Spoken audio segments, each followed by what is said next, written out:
My wife Veronica and I lived side by side for many years. I was the breadwinner while she ran the home and took care of the children. But then the kids grew up and went off on their own, and my wife decided it was time to go back to work. Frankly, I was glad that she was finally rediscovering herself after all these years. Little did I know how deeply she would dig in. Veronica had always had a drive to excel at whatever she did.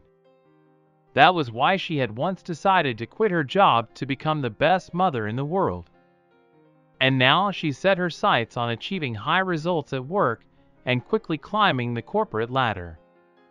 After another promotion, she took on the role of regional director for her company. I couldn't have predicted the negative impact this would have on our family. Her newfound way of commanding everyone was at first irritating and later infuriating. Imagine having to coordinate every action with Mistress Veronica, not only at work, but also at home.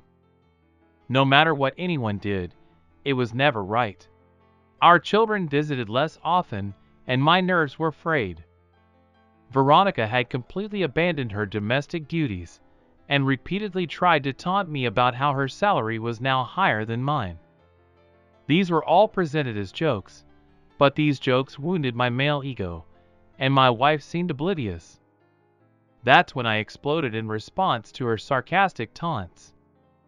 Of course, our fellow director didn't appreciate my answers, because only she had the right to joke like that.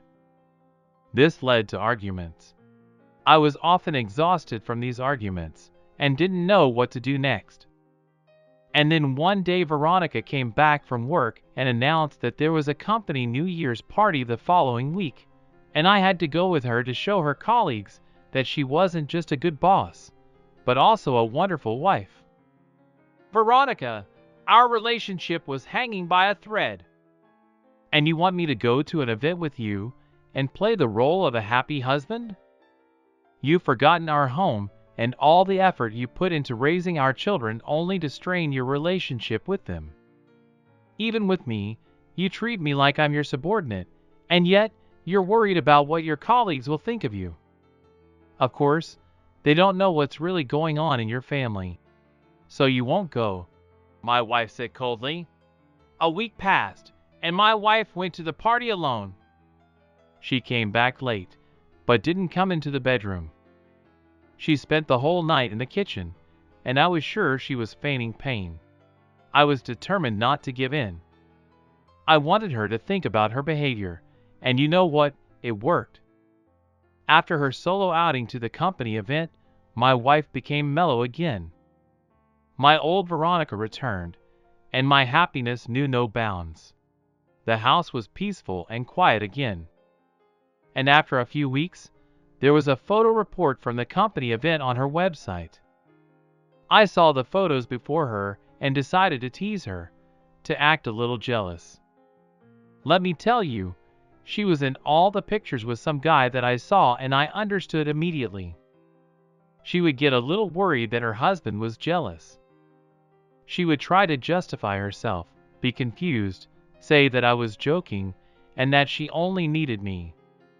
Then I would smile and say that I only needed her too.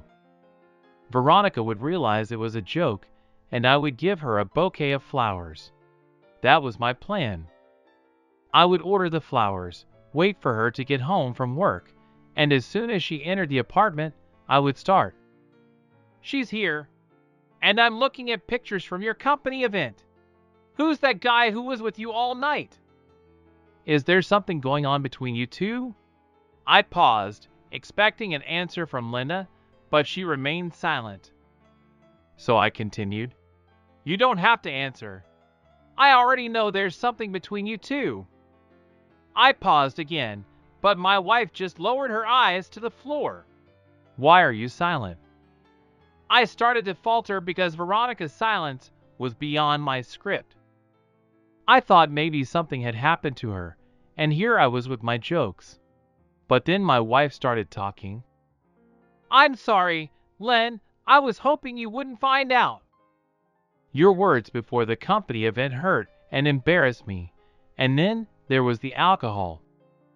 I completely lost control, and after what happened, I felt so terrible and ashamed. We all drank, and those crude competitions started, and I got carried away. My colleague led me into a storage room without saying anything and just lifted up my skirt. Another colleague followed and said that wishes come true on New Year's Eve, and he had a wish about our boss. He took me from behind, just like the first one, and she told me the details of her affair. I wasn't prepared for such an end to an innocent prank. It was boiling inside me. I told her to leave. Get her stuff and get out. Len, where should I go? Let's talk. Yes, there is nothing for us to talk about. You knew that infidelity is something I despise and will never forgive, but you went through with it anyway. You didn't care that you might ruin 25 years of our life together. All you cared about was your wounded pride. What's there to talk about? We'll get through this together, she said. How can this be fixed? I yelled. Pack up and leave. On the eve of the previous New Year, December 30th, Veronica was left on the street. She was ashamed to turn to our children, and she had nowhere else to go. Frankly, I didn't care. She should have gone to the people she was cheating with. But they had their own families, and they certainly weren't waiting for her on New Year's. Our children came to see me, and I told them everything. They were shocked by their mother's actions, and Veronica ended up spending the holidays alone. I didn't want to cover for her, and I answered honestly when people asked, "Where's Veronica?" or "How's Veronica?" Word spread quickly in our small town. Eventually, even the CEO of the company heard about this unpleasant story. He was a principled man and fired all three for their inappropriate relationships that violated ethical standards. So, one woman's momentary lapse in alcohol drastically changed the lives of many.